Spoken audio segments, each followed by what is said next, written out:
Bonjour, bonjour à tous. Donc, on va vous parler du projet de Silex 2 qui se trouve à la Part-Dieu. Je pense que ceux qui connaissent Lyon, ceux qui sont de Lyon n'ont pas loupé, et ceux qui ne connaissent pas l'ont vu de la gare Part-Dieu, on les voit très bien. Donc là, on commence par vous parler de la tour existante. Donc c'est un projet. Ces bâtiments appartenaient à la foncière des régions, qui est devenue Covivio, et depuis des années. Et en 2009, Covivio a décidé de restaurer ces bâtiments. C'était l'ancienne tour EDF, qui était encore occupée par EDF jusqu'à 2013. Jusqu'à 2013, il y avait encore quelques services d'EDF qui étaient là-dedans, mais qui déménageaient petit à petit. Donc le bâtiment, il était à la fois vétuste et qui est à moitié occupé, en sachant que c'est un IGH, donc avec les pompiers qui étaient en bas, enfin, avec tout un coût de maintenance qui était important.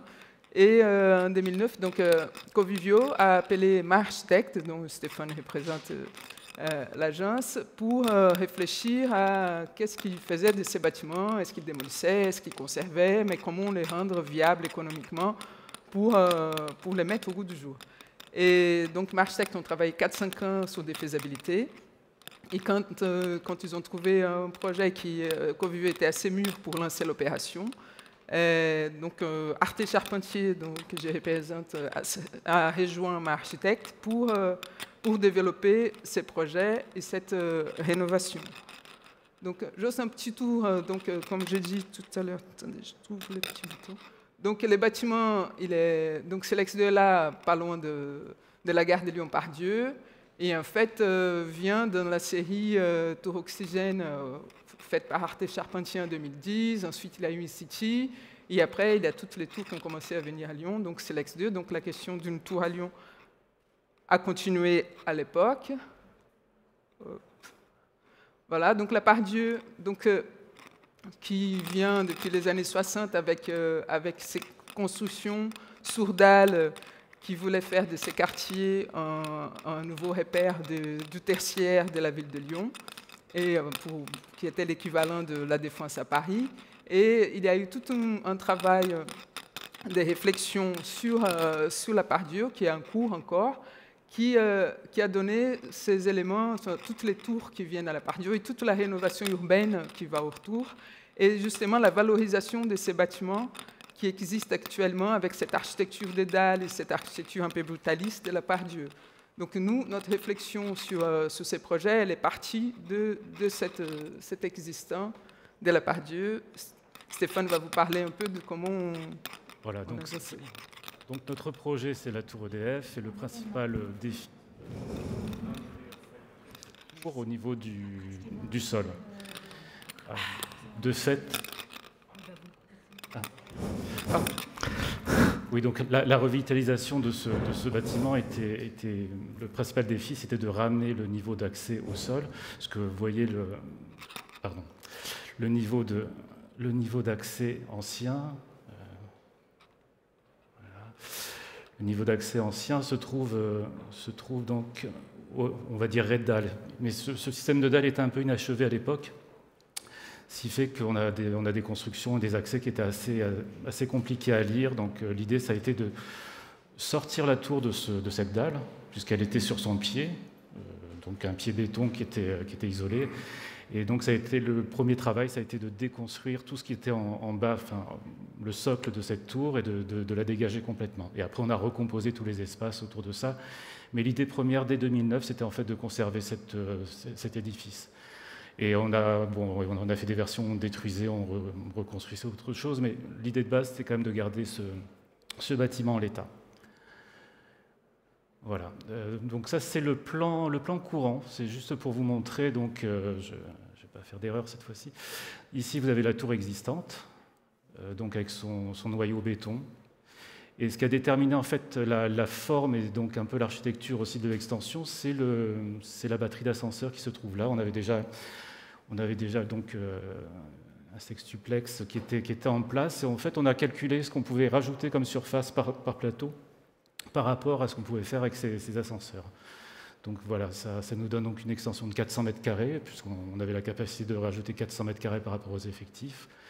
Et à partir de là, on a développé l'architecture de cet exosquelette, donc cette extension avec des exosquelettes extérieurs, enfin, sur les façades est et ouest. Et puis on a ensuite fait un travail sur le haut de la tour. Et voilà, donc ça monte jusqu'à 130 mètres avec l'antenne, enfin avec le mât. Donc on a un édifice qui est assez cohérent. Et le travail qu'on a fait aussi sur la réhabilitation du plateau, c'est de retravailler les CHC ici. Parce qu'avant, c'était une CHC circulaire qui faisait perdre beaucoup de place. Et donc on a optimisé tout ça. Et surtout, sur l'ensemble du projet, on a 90% des plateaux de bureaux qui sont au premier jour. Donc on a quand même réussi à revaloriser aussi de ce point de vue. Ça, c'est le plan masse. Donc, juste pour rappel, parce que Covivio est aussi propriétaire de Silex 1 à côté, donc qui a été fini avant. Donc celui-là, vous le connaissez aussi si vous connaissez la Part-Dieu. Et donc nous, on avait la parcelle qui était donc à côté, où on a donc l'existant, l'extension qui est ici. Après, on a développé aussi un bâtiment qu'on appelle ERP, puisqu'il a un statut ERP 5e catégorie. Et on a développé donc ce bâtiment en forme de L parce qu'il suit aussi le PLU. Évidemment, on a fait un projet qui rentre parfaitement dans le PLU. Ici, c'est un bâtiment qui fait 15 mètres de haut, ici, qui monte à un peu moins de 28 mètres, évidemment. Et on a surtout développé plein de terrasses. Donc, tout le socle qu'on a entre le rez-de-chaussée et le premier étage crée des terrasses donc, qui sont entre les deux bâtiments. Et on a aussi fait en sorte d'avoir des terrasses sur l'IGH, donc accessibles au 21e étage et au 22e étage. Cette slide permet de voir aussi qu'on a fait un travail par rapport, enfin on a un gros problème à Lyon, c'est le sismique. Donc comme c'est une tour des années 70, on n'avait pas non plus on n'avait pas toutes les données par rapport au béton, au ferraillage, etc. Donc on est parti d'un postulat qu'il fallait alléger la tour puisqu'on allait supprimer on ne pouvait pas justifier les calculs. Donc on a comment changer les façades, qu'on allait mettre des façades plus lourdes. On a écrêté la tour pour l'alléger. Donc c'est pour ça qu'on a les 3 derniers niveaux qui ont été déconstruits là-haut en rose. Et donc, de fait, on a allégé en faisant une structure métallique aussi, enfin une charpente métallique aussi sur la partie existante. Et tout le reste, enfin en tout cas, l'extension est entièrement charpente métallique, et on verra ça plus tard avec Raquel. Et après, bon, on a aussi donc, le bâtiment ERP, lui, plus traditionnel, sauf qu'il y a un porte-à-faux que vous verrez tout à l'heure aussi en charpente métallique. On a aussi garder les pieds. Oui, et la mise en valeur, oui. Quand je disais qu'on a déconstruit complètement le socle, c'est que la volonté, c'était de garder cette architecture brutaliste. Et on a mis en valeur ce pied en le dégageant complètement. Et ça fait un peu la force du projet. Enfin, c'était déjà sa force avant, mais il était moins visible puisqu'il était enchâssé dans la dalle. On le voyait un peu, mais là, ça fait quand même partie on va dire, du projet. C'est une part du projet à part entière. Donc le socle actif, depuis le départ, depuis 2009, en fait, dès qu'on a présenté le projet à la mairie, on est rentré en contact avec la mission Part-Dieu de l'époque, qui est devenue la SPL. Et donc on est rentré dans le cadre de cette charte, de la charte Part-Dieu, qui avait été initiée par l'AUC, entre autres, à savoir donc deux concepts forts, c'est les socles actifs et le sol facile, autrement dit, de créer de l'activité au niveau du rez-de-chaussée, premier étage. Bon, ça tombait très bien puisqu'on ramenait de l'activité sur le rez-de-chaussée, on faisait l'accueil du bâtiment au rez-de-chaussée, donc ça rentrait parfaitement dans ce cadre. Et vous voyez ici, donc ça c'est l'entrée principale de l'IGH. Sur le côté, on a un accès indépendant aussi pour le RP. Et après, on a ce commerce qu'on a développé pour avoir de l'activité qui répond avec la mezzanine qui se trouve dans les 7 mètres. Donc, voilà, on répond à tout le cahier des charges de la Part-Dieu. Donc en plus, on a développé, enfin, comme vous voyez, au rez-de-chaussée, on va détailler le programme plus tard, ça va être redondant sinon.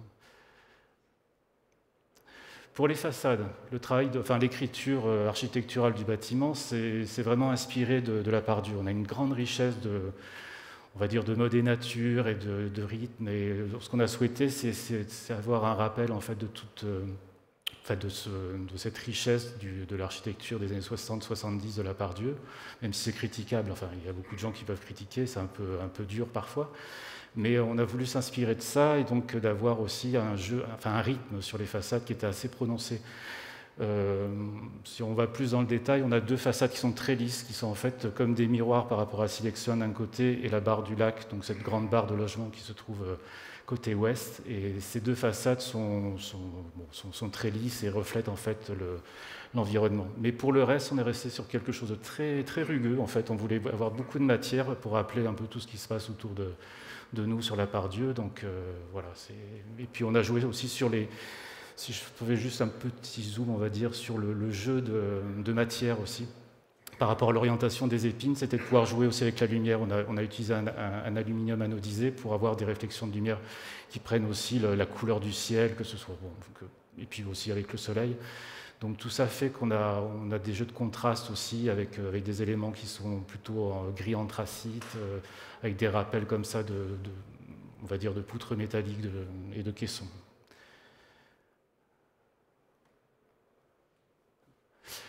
Voilà, au final, ça nous donne quand même on va dire un objet un peu différent quoi, par rapport à ce travail sur la coiffe.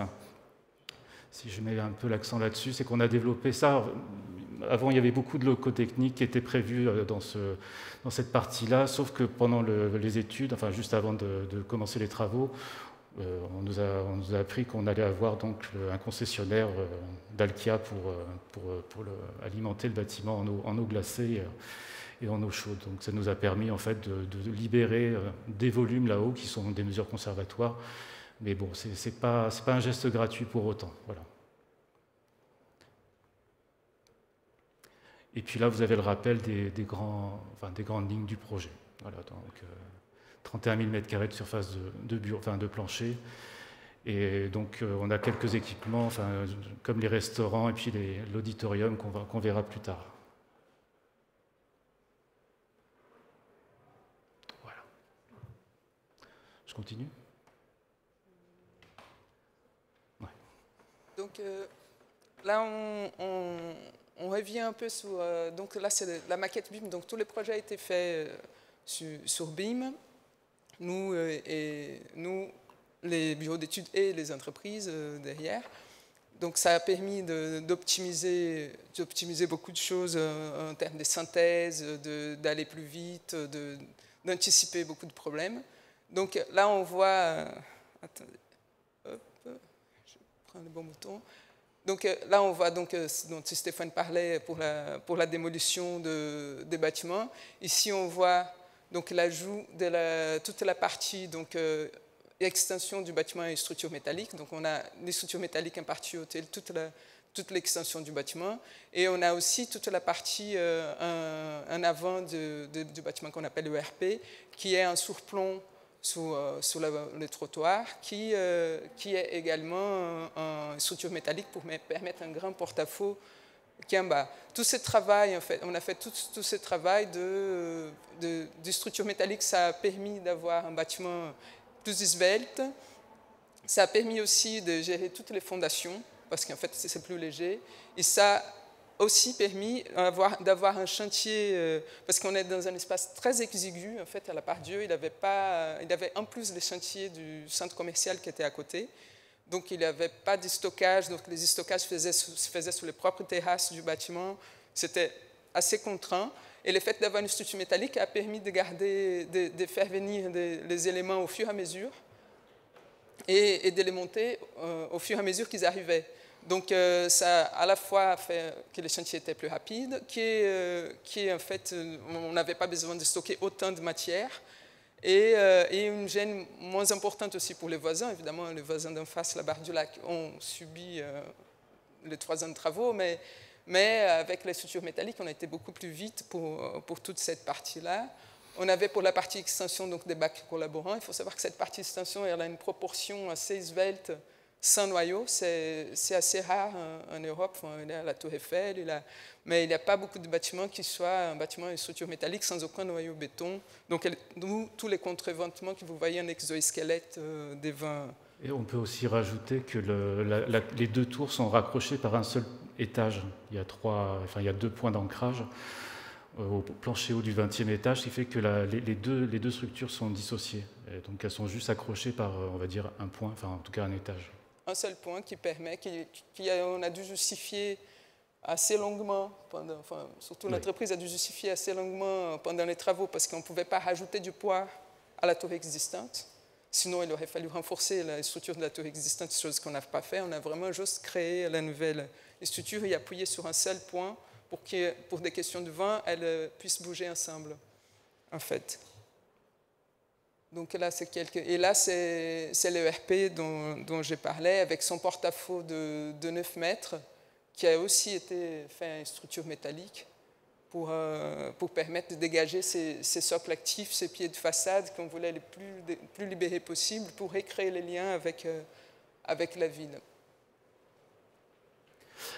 J'ai juste rajouté un point, si tu peux revenir sur la slide avec les 3 petites maquettes.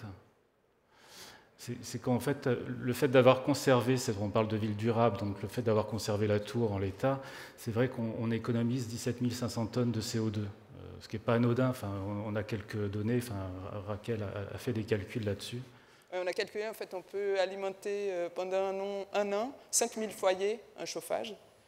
Ou alors de faire 1500 fois le tour du monde en avion, voilà. Ce qui fait... Donc, avec un seul avion, bien sûr. On va peut-être éviter de faire les tours du monde en avion 1500 fois, mais pour alimenter des logements en chauffage, ça a permis une économie considérable. Donc là, on voit ce dont Stéphane a commencé à parler. Donc c'est ces fameux socles actifs qui est une des exigences de la Part-Dieu pour tous les bâtiments qui sont rénovés au sein de la Part-Dieu. Donc, c'est de recréer ces liens avec la ville. Donc, avant les bâtiments, comme vous avez vu dans les photos qu'on a montrées avant, en fait, on avait du parking, des locaux techniques. Il y en a encore pas mal de bâtiments dans la Part-Dieu, comme les Britannia, comme d'autres, où il y a un parking au rez-de-chaussée. Donc, c'est complètement coupé de la ville. Donc là, l'idée, c'est vraiment de recréer ces liens à la fois visuels, vitré, que la ville participe du bâtiment. Donc on a Léo l'IGH qui est traversant et qui en fait donne sur un patio et permet d'accéder aux étages hauts. On a les commerces qui donc est directement accessible par la rue. Et on a un deuxième hall pour le bâtiment ERP avec une cafétéria et un airieux qui sont au rez-de-chaussée. Donc, il y a une vraie vie et des services au rez-de-chaussée. Là, vous voyez la photo du hall et la photo du airieux. Oups, je suis passé un peu vite. Voilà, et donc toujours d'un socle, au R+1, on a un auditorium avec, dans la partie IGH, on a un auditorium avec son foyer qui sont accessibles, qui ont accès à cette grande terrasse de ce qu'on appelle le R+2. Et ici, il y a les paliers qui permettent de monter aux étages. Donc, il y a tout cet espace également. Cet auditorium, il est ERP, donc il est accessible au public. Donc, les gens peuvent louer, les entreprises peuvent louer, il est ouvert. Et là, c'est les plateaux de l'ERP, comme vous voyez, très vitrés. En fait, toutes les parties du projet, c'était aussi de mettre la lumière au maximum dans les plateaux du bureau pour leur qualité. Donc là, les photos de cet accès, là il y a les halls qui, lui, est éclairé naturellement. L'auditorium qui est éclairé naturellement et les foyers. Ensuite, il y a les différentes terrasses du bâtiment. Donc, comme Stéphane a expliqué, il y a plusieurs terrasses. Il a mis 700 mètres carrés de terrasses, dont 600 mètres carrés d'une terrasse avec de l'agriculture urbaine qui est au 4e étage de l'ERP et dont, pour l'instant, elles viennent d'être aménagées, mais elles seront plantées et on va utiliser dans les restaurants les produits qui seront issus de cette terrasse. Voilà, et là, aujourd'hui, la tour elle est quasiment toute louée et il y a aussi un espace de coworking mené par Ouelio, qui est une filiale de Covivio, donc, qui loue des bureaux et qui gère tous les services de la tour, la location du restaurant, parce qu'il y a aussi un restaurant au 21e étage qui peut être loué avec des salles de réunion. Donc, il y a plein d'espaces de services dans les bâtiments. Ok. Il reste 3 minutes, c'est ça?